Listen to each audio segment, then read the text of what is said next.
Okay, great. Awesome. So let's just make sure that this works. Great. All right. So thank you all so much for coming to this workshop. So this workshop is going to focus on the Common Application. We're going to talk about what the Common Application is, go through all of the different sections, and it's really not a long presentation, so we should have plenty of time for questions as they come up. Okay, so just as a basic overview, the Common Application is one form that you fill out and you can send it to over 900 colleges. So a lot of schools are on the Common Application, but not every school. So for example, any of the Minnesota state colleges, so that would be like St. Paul College, Mankato State, they're not going to be on the Common Application.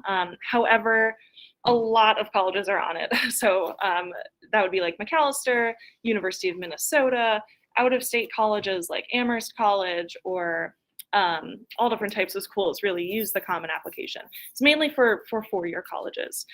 So the Common Application itself, how you get to it is you just go to commonapp.org, or you can just Google Common App and you'll pull it up. You can create an application and then start filling out your application for that you'll want to send to those other colleges.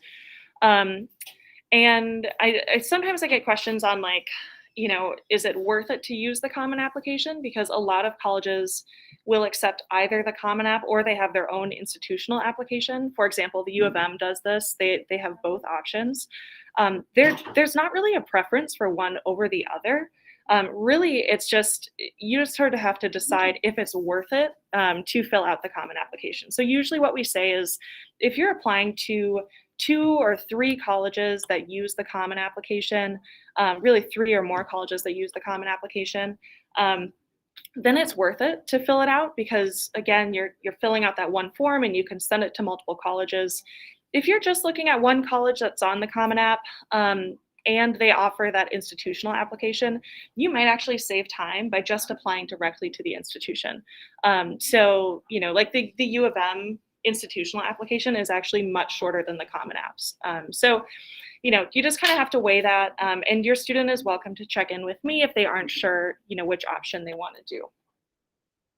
Okay, so here's the breakdown on what the Common Application looks like. So there's kind of that main Common Application, and then there are also the supplemental sections. So in the main Common Application, that's what's going to be sent to every college on your students list that uses the Common App. So that's going to include kind of that quote unquote basic information like your demographics, your address, your, you know, the courses that you've taken, any tests that you want to report. And then there's also the section that's a little bit more nuanced and in-depth about your activities, like your resume, your essay is going to be on there. So that's really like the bulk of the application is that quote-unquote main Common App that you send to all of your colleges. And then a lot of colleges have this supplemental section too. So sometimes that can be additional essays. So I tell students, like, don't wait until the last minute to look at the supplemental questions. And then that's also where you'll submit your Common Application to the individual colleges. So we're going to go more in depth on these sections now. We're going to start by talking about the profile and education section. So on the left-hand side, I just included the navigation bar that your student will see on their Common Application. This is exactly what it looks like. It says profile, family, education, testing. That is where your student will put, again, kind of that like basic demographic information, like their name, address, stuff like that. It's super important to be accurate in this section, especially with things like citizenship and social security numbers, because colleges actually link this to financial aid information. So, you know, if there's a error here, it's not like the end of the world, but it can slow things down with financial aid. So try to be as accurate as possible. If your student has concerns about this, they can definitely just reach out to me. The courses and grades section is kind of another story. So courses and grades is a section where your student is going to have to input every single course that they have taken at Central and every single grade they got for those courses. So If that sounds like a lot of work, it is. It is a lot of work. Students that are here, have you guys done the courses and grades section yet? Yeah. Yeah, you're doing it now? Yeah, it is a lot of work. So usually what we recommend is, if you can get a copy of the transcript, just basically set that down and just go course by course by course and enter that in, just to make sure it's as accurate as possible.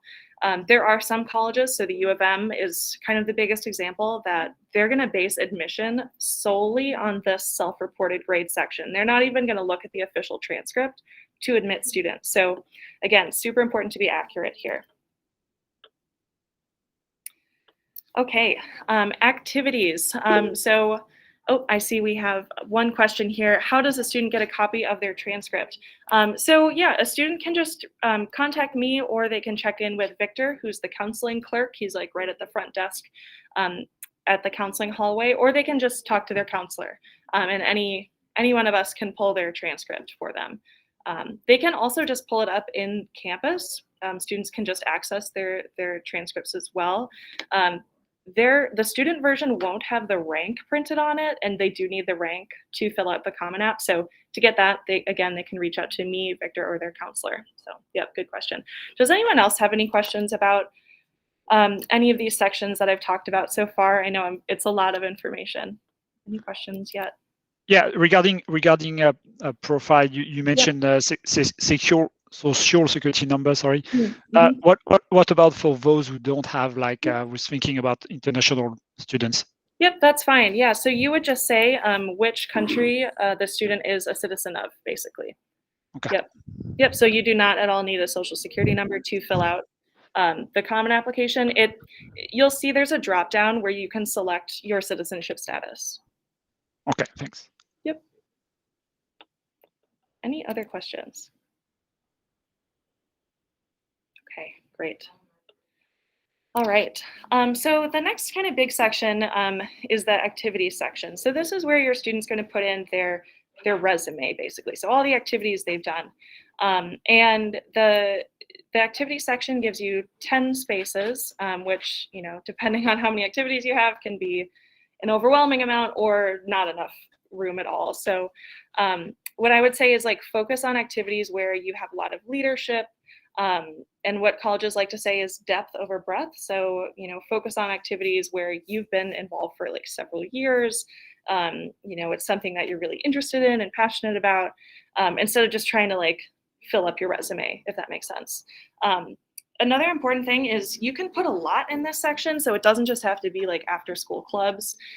It can be volunteering. It can be family responsibilities, work, anything with a place of worship. Like, really, it's pretty broad.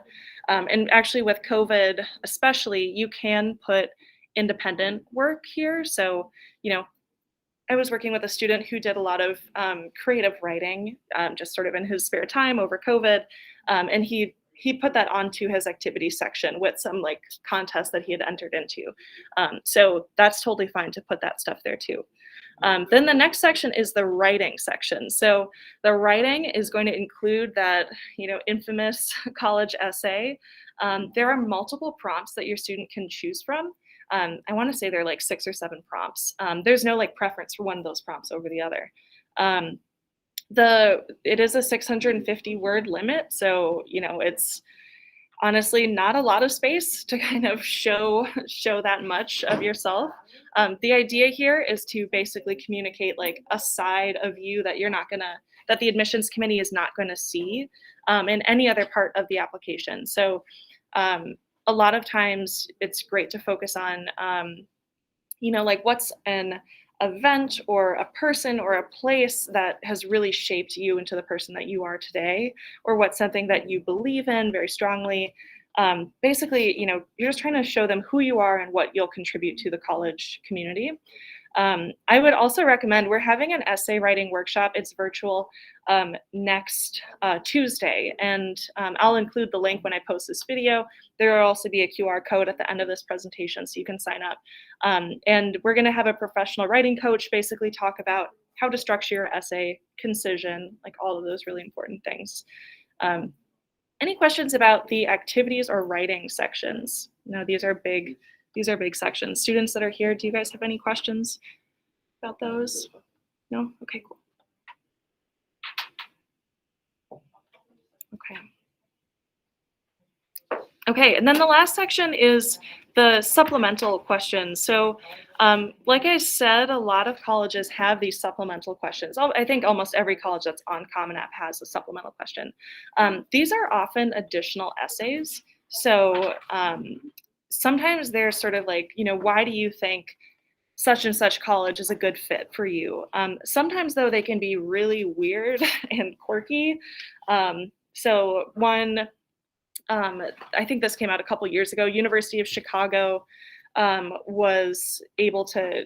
University of Chicago made their question like describe your perfect Wednesday, for example. Like these questions can really, really vary. And then the other piece that's going to be in the supplemental section is the recommenders and FERPA. We actually send all of our teacher recommendations through a platform called Zello. Students are going to link their Common Application to their Zello account. If your student does not know how to do this, send them to the CCRC and I can help.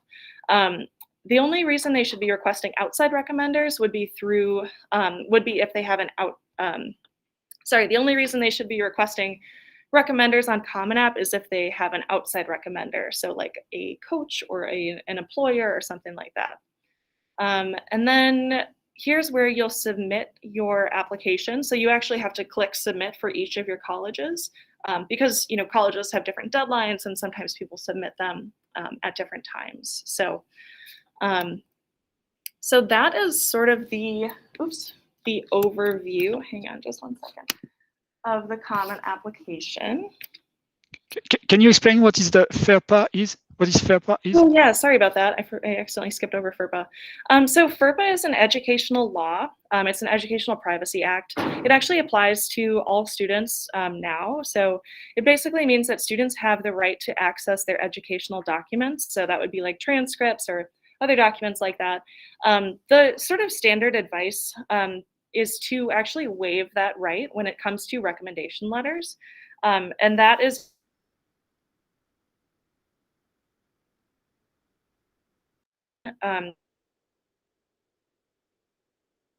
then you essentially click through and we recommend that students waive that FERPA right.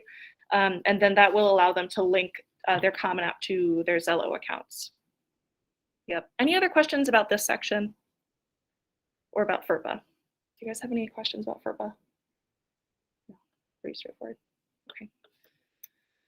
Okay, so here are these other workshops that are coming up. Like I said, essay writing workshop next Tuesday. On the 26th, that's actually just an in-person time where students can come to the CCRC and apply to Minnesota State or the U of M and basically just get targeted help. And then we'll be doing financial aid in November. So I saw there were some questions here in the chat, so I'm gonna navigate back. Okay. Okay, yeah, so I see some discussion about Social Security. Yeah, so you should really just say, just sort of say what citizenship you currently have. That's like the question that's going to show up on the Common Application. I should also say we're not talking about financial aid, but for applying for financial aid, Minnesota actually has something called the Minnesota Dream Act that non-U.S. citizens can file to receive aid at Minnesota colleges. So that's one option if a student does not have U.S. citizenship. And we'll talk a lot more about that in depth during the financial aid workshops. Any questions about the Common Application? I know that was sort of like a quick overview. Students, do you guys have any questions? One person? Okay. Yeah. Actually, kind of one-on-one questions, yeah. How do I get, like, for the honors section on the education? How do I get all the? I think I've probably earned something for like school, like good student in French or whatever. I don't know how to access it. Yeah. So we had a question here in person about the honors section and like how to fill that out, where to find that information. So honors are kind of like you said, it'd be like a school award or like national merit or all state in music competitions, like things like that. It's not necessarily going to be like an honors course that your student has taken. They'll put that into another section. If it's a French award, would that be through your French teachers? Do you think that they Well, I might just know? remember there was like Yeah. some email about, oh, this person is like showing excellence in this subject or something. I feel like I may have gotten some. I don't exactly remember what. Yeah. Oh, Check in with your French teachers, and they may know about that. If there is something called the bilingual seal. Would it have been that? No, I didn't do that. Okay. Yeah, sometimes the honor section can be confusing. Like if your student is doing an IB diploma, they're not going to necessarily put that in the honor section. Their counselor will mention that on the counselor report. So this is sort of the thing about Common Application is like, because it applies to so many high schools, the information that we report for Central does not always fit perfectly, with what they're looking for. So you kind of have to like make it work the best that you can and just report. Do your best in reporting accurately. Yep. There was another thing recently, I guess. My teachers were like saying congratulations, but I was definitely it was for national merit. I don't know what that means. Yeah, so if it's something like national merit, either finalist, semi-finalist, or like commended scholar, Just commended national merit scholar. yep, you can put that on the honor section. Yep, Do I get any scholarship for that? you could. What do I have to do to like be honest? Yeah, so getting some questions about like national merit. If your student was a national merit finalist or semi-finalist or commended scholar, they can put that on, again, on the honors section. As far as like getting scholarship money, that is typically, it kind of varies like which level you're at, but then it also depends on your college. So some colleges will award additional scholarship for commended or semi-finalist scholars. You'll just kind of have to check in with the individual college to see, if they're going to award that. Yep. Any other questions from the virtual group?